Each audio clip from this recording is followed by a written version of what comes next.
KJA Global Channel. The Political System and Me.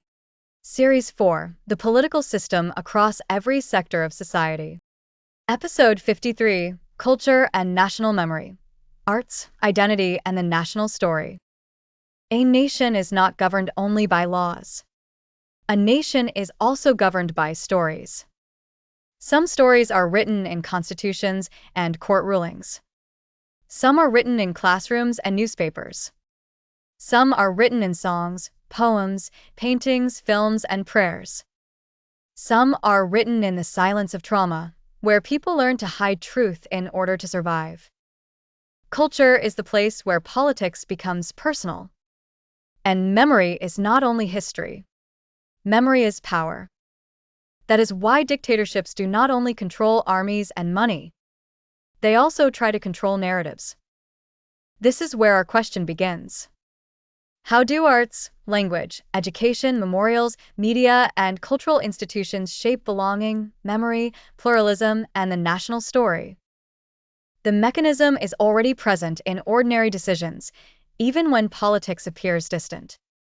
What is funded? What is censored? What language is honored in public life? Which histories are taught to children? Which suffering is remembered, and which suffering is erased? Authoritarian systems try to control what people remember, what people forget, what people are allowed to mourn, and what people are forced to praise. But culture is also where people resist. A song can carry forbidden truth. A poem can preserve dignity. A film can expose hidden violence. A painting can memorialize the disappeared. A theater performance can reveal what citizens whisper in private. So this episode is about culture and national memory, arts, identity, and the national story. Democracy is not sustained only by institutions. Democracy is sustained by a moral culture that refuses lies and refuses forgetting. The system reveal is cultural power and national narrative. Culture is the invisible constitution of daily life, and dictatorship tries to manufacture lies through it. In plain language, the hidden mechanism is this.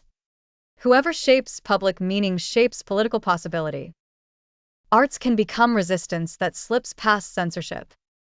Memory can become a form of justice. Identity can become pride without supremacy. And culture can help rebuild a damaged society through shared meaning, truthful remembrance, and disciplined pluralism. You can create anti-corruption agencies. But if culture normalizes bribery, institutions begin to rot. You can write laws about equality. But if stories of belonging exclude minorities, the nation remains fractured. You can praise peace in speeches. But if films, rituals, textbooks, and public myths glorify domination, then violence stays morally available. Culture is not decoration. It is a civilizational operating system. Truth with dignity. Justice with restraint. Memory with wisdom. Every nation carries a national story. Who are we? What do we stand for? What is our pain? What is our hope? Who belongs? What is our purpose? If the national story excludes minorities, the nation remains unstable. If the national story glorifies violence, the nation becomes addicted to domination. If the national story denies injustice, the nation cannot heal. This is why authoritarian systems fear artists. Not because artists carry weapons, but because artists carry meaning. And meaning can outlive censorship. Democratic citizens therefore need narrative literacy. Without it, democracy becomes vulnerable to demagogues. Demagogues rule through stories. Not true stories. Fear stories. Enemy stories. Purity stories. Rescue stories that prepare people to surrender their freedom. Identity is dignity. But dignity must never become supremacy. To understand culture and national memory, follow the information chain. Event or data. Source or collection. Media, platform, archive or system. Editorial or algorithmic decision. audience or affected person, behavior or public memory, political consequence and remedy. Each link asks a different accountability question. What happened? Who recorded it? Who selected it? Who amplified it? Who was excluded? What memory was created? What consequence followed? And what remedy exists when truth is distorted or erased? A broken outcome may begin far upstream. Visible harm can appear as hateful propaganda, historical denial, erased communities, manipulated textbooks, silenced artists, captured museums, censored archives, or memorials that honor only power while burying victims. The deeper failure may lie in a hidden record, a captured funding system, politicized education, a censored media environment, an unsafe archive, or an oversight body that exists only on paper. The chain prevents us from reducing a system failure to one personality. It helps us locate where law, capacity, evidence, editorial ethics, cultural policy, oversight, or enforcement stopped working. When citizens and professionals can locate that break, criticism becomes more accurate and reform becomes more practical. For this episode, the principal mechanism is cultural power and national narrative. The production graphic must make every link readable on a phone screen and must label country-specific or proposed arrangements honestly. Under dictatorship, culture and national memory are shaped primarily by concentrated command. Information is restricted. Institutions answer upward. Challenge may carry personal risk. Archives can be closed or altered. Memorials can become propaganda. School curricula can become tools of obedience. Public grief can be regulated, and official myths can be enforced.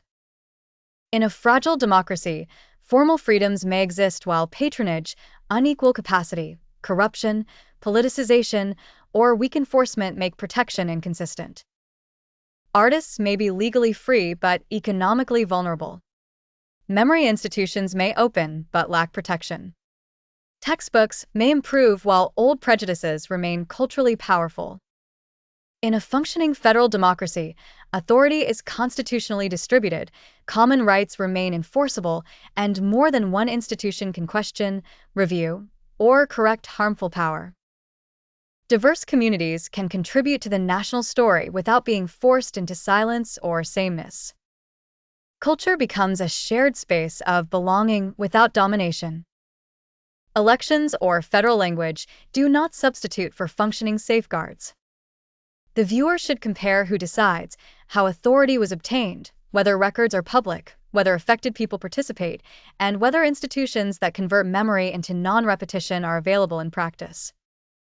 The constructive question is not merely what values we declare, but what institutions make culture and national memory reliable. The minimum guardrails are these. 1. Truthful and protected records. Archives, documentation systems, oral histories, and evidence repositories must preserve truth securely and resist manipulation, disappearance, or selective release. 2. Victim-centered remembrance. Public memory should honor suffering without exploiting it, and remembrance should restore dignity rather than perform spectacle. 3. Plural and inclusive public narratives. The national story should make room for many peoples, languages, memories, and contributions, without erasing difference or rewarding supremacy. 4. Education that resists denial and hatred. Curriculum, media literacy, and civic learning must help citizens recognize propaganda, challenge dehumanization, and tell truth responsibly. 5. Institutions that convert memory into non-repetition.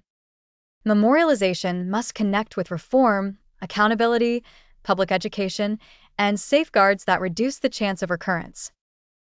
These safeguards work as a system. A published rule without an independent reviewer can become theater. Oversight without records cannot see. Participation without safety can expose people. Remembrance without reform can become ritual without repair. And a remedy without enforcement does not protect the future. Global relevance. The institutional test for culture and national memory applies across political labels. Who decides? What limits power? What information is public? Who participates? And whether a real correction or remedy exists. Myanmar relevance. Apply the lesson on culture and national memory without treating one organization, community, or proposed arrangement as the whole country.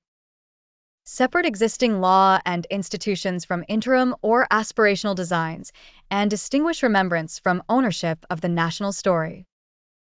Here is the civic practice for this episode. See and ask.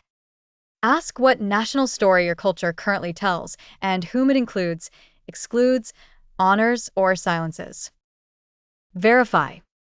Examine cultural policy, archives, curricula, funding records, representation evidence, memorial standards, and community consultation. Act. Analyze one cultural work or public narrative for truth, pluralism, dignity, omission, and risk of political capture. Review. Record whether you can name the responsible institution, the evidence, the safeguard or remedy, and one safe next step. Use only lawful and proportionate steps. Do not convert an educational exercise into a public accusation. The central distinction here is between regime change and system change. Removing a dictator is not the same as defeating dictatorship.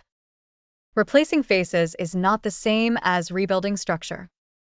Because the mechanisms of political systems are globally recognizable, these lessons travel far beyond any single country. The names change. The uniforms change. The slogans change. But the patterns of capture and the patterns of repair remain hauntingly consistent. A reader or listener anywhere in the world can find their own nation's possibilities and warnings written here. The principle to carry forward is this. Culture is the invisible constitution of daily life. Dictatorship manufactures lies through it. Ask yourself, what part of culture and national memory should I now examine more truthfully, safely, and precisely? The system shapes our lives. Our participation shapes the system. Subscribe. Learn. Participate. Shape the future. KJA. Knowledge justifies authority.